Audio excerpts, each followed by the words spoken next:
This is Chris with Phoenix Gaming. Today we're going to look at reinforcements in 10th edition and how they interact. Strategic reserves got a rework from the strategic reserve stratagem from 9th edition. It's no longer a strat, it's just done pre-game when declaring battle formations, which I don't presently have that rule, but I assume it's going to be in that kind of reserves and transports step before the game begins. Up to 25% of your total points limit can be reserved, which means 500 points for 2K games. This limit seems to specifically refer to strategic reserves, but doesn't seem to reference anything about regular reinforcements or deep strikes. You can come in from reserves in any battle round except turn 1. No longer have a 2-turn window, like in 9th edition, at least for match play, you could come in on turn 2 or turn 3, and that was it, unless you had some special rule that overrides that.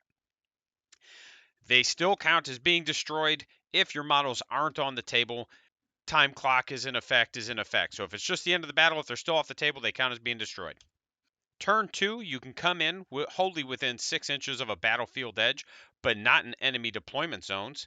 And then turn 3, you just come wholly within 6 inches of any edge. There's no mention of not being able to be within 6 inches of your opponent's edge, so it looks like it's all fair game.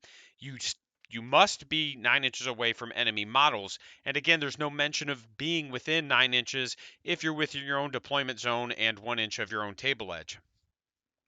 So it just looks like it's always 9 inches, which means you could theoretically screen an opponent out completely so that they just don't get to play or put those units on the table.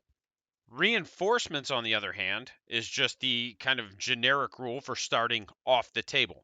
It's rules that allow a unit to start off the table other than strategic reserves, such as deep strike. All deep strike rules appear to be on the data sheet. And to quote the rule book, it says details of how to set up reserves units are described in the same rules that enabled the unit to be set up in reserves. They still count as having made a normal move when they come in, and still cannot move for the rest of the phase, except for charging. Overall, I think the changes to strategic reserves are interesting. There's some good and there's some bad to unpack. Opening up the table to any table edge to me is a very good change, as it makes it tougher to simply screen people out.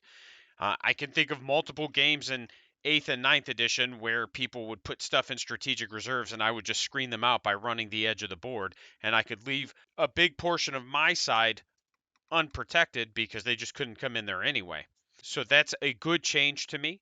You're no longer limiting the turns you can come in is a good change. This could potentially get a limit in matched play. We don't know. So that's a thing that could end up changing once we start seeing GTs coming out for those that do tournaments and matched play.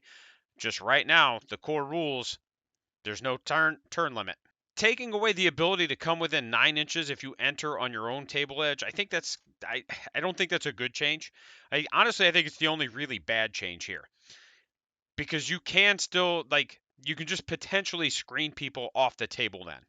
And that's actually happened at pretty large event. I don't remember if it was 7th or 8th, but there was a fairly large event where somebody just got screened off the table and basically didn't get to play the whole game. But it does feel like good tweaks to an already solid system. Again, I had no complaints over the reserves and how they interact. All in all, I think it's a good change. I think everything here is very good. Gonna ask you guys, go ahead and subscribe. It's super easy. If you're not a subscriber and you're watching my content, just subscribe. I promise you, I'm not going to come break your kneecaps or anything if you don't. It just helps me. It helps the channel grow, and it allows me to continue to make more content. And again, big shout out to militarygamingcommand.org. We've got the Apocalypse game, a tournament, and I do have some terrain projects coming up, and those are the ones I really wanted to dig into.